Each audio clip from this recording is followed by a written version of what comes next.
back to another video again. This is part three of the brainwashing, mind control, indoctrination, debating, freaking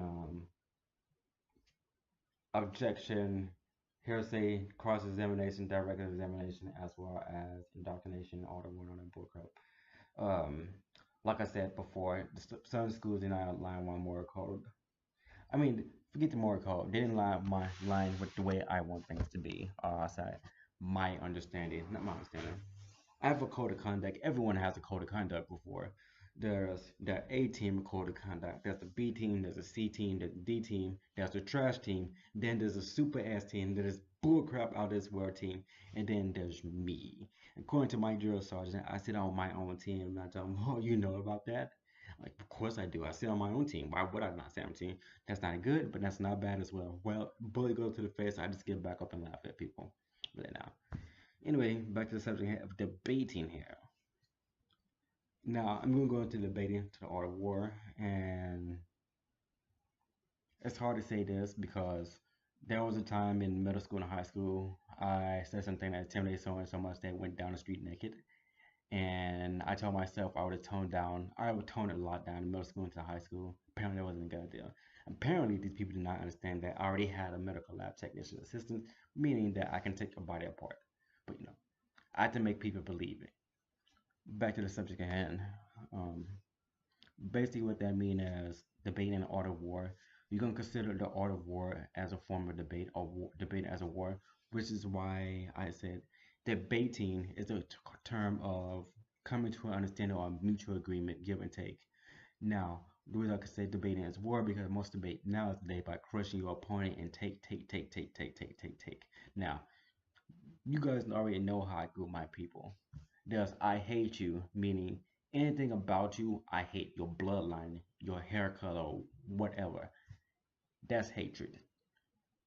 Apparently, people don't understand what hatred means, whatever. There's the stranger group. I don't know you, you don't know me. Stay in your lane, I stay in my lane. Enough said. Then there's the friend group. These are people who want to be your friend. You don't know about these people. They're more than a stranger than I am enemy. Who knows? Or hate group. These are friends, people. And then there's family. Unfortunately for you, all three of those can become right in your hate group. Now, back to the art of war section, meaning that when you make a moral code of conduct for the military rights or for a job rights or a business right, as a business owner, you should follow that on rule set. The reason why I say this because the moment you as a business owner become crap, you are crap. No said. The moment you slip on a banana and you've been a jerk, douchebag, or a jerk the whole time. You guys know I did a land surveyor in California or in other states before, and I just quit the job when they need me the most because I return favors.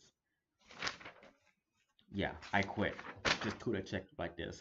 I don't want to check. Take the check. I take my chance homeless. That's probably why they gave me this stuff because they know that I just constantly bounce around from state, literally bounce around state from state, getting my education. I labor ready up around this part. Where you working, labor ready? You go to school, don't you? Yeah, I'm going to engineering school, but that's just me. But anyway,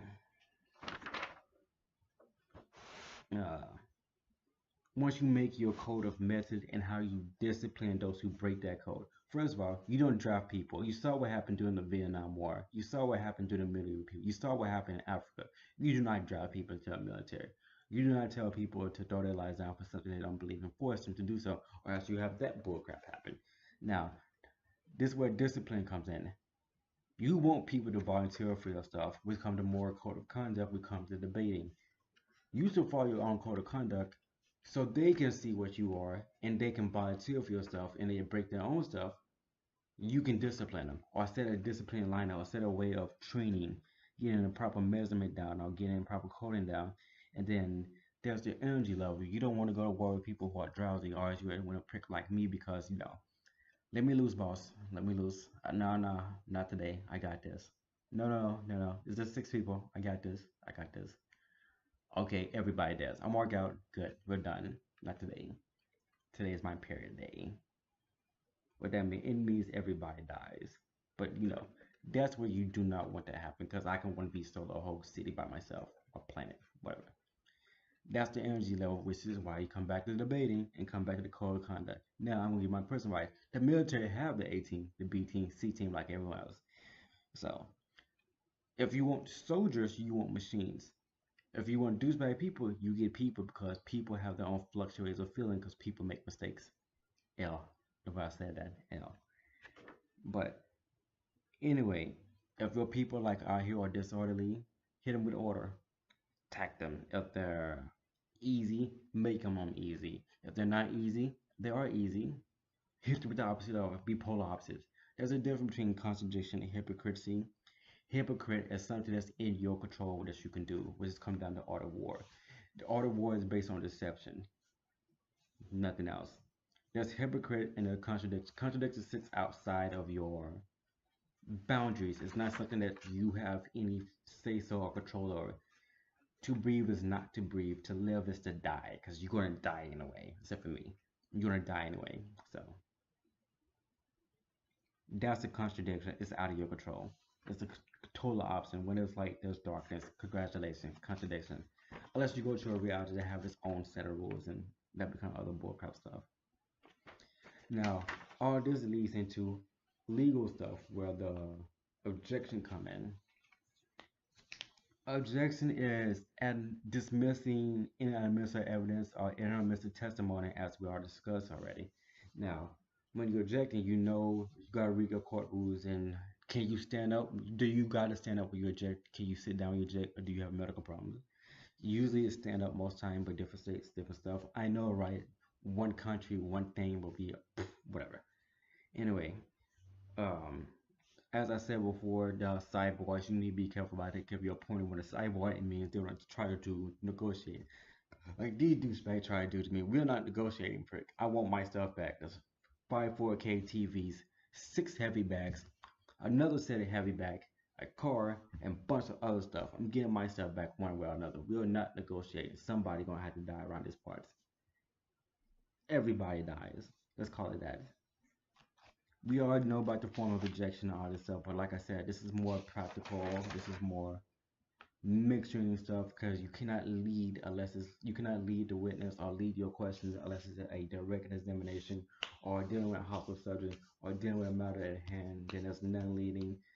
You can none lead doing cross examination and direct examination as well, but you can never lead doing cross examination. So, congratulations. That's pretty much all the talking and blah blah blah bull crap stuff. Tongue twisting people out their underwears and stuff. Pretty much it. So this leaves my hacking video, which I'm gonna show y'all. I need to make this computer science engineering freshman to sophomore year stuff. Security stuff, which I need to show y'all. I'm also working on getting a new operating system on one of my laptops that got hacked again. I got a whole bundle of viruses, malware, spyware, keyloggers, screen loggers. These douchebag people think they can do, but I would just put it together and just here you go, it's yours. You can give it to me, but you can't take it. Really now. Anyway, that's pretty much it. I still got electrophoresis, which I'm not gonna do today. I still got the oil, lactic compound, potassium, Barnite, and I still gotta make that. I still gotta finish that 1911, and I'm ready on my base and clear coat. I don't know if I want to dual coat it or zero coat it. Or do it brown? Zero coat. Ooh, blackening, bluing, redding, oranging. I haven't decided. There's so many things because you already know that I had one of my firearms, and it took me 2 months to engrave it with a dragon on it, and somehow that one ended up got stolen. Somehow these douchebags here, that, and I had another one where I just put a wolf pen on it, and that got stolen. And yeah, like I said before, it's a good thing I don't have an AFL. I had to report it to the ATF, which I did anyway, and now I got to get my FFL due to other circumstances. Yeah, pretty much.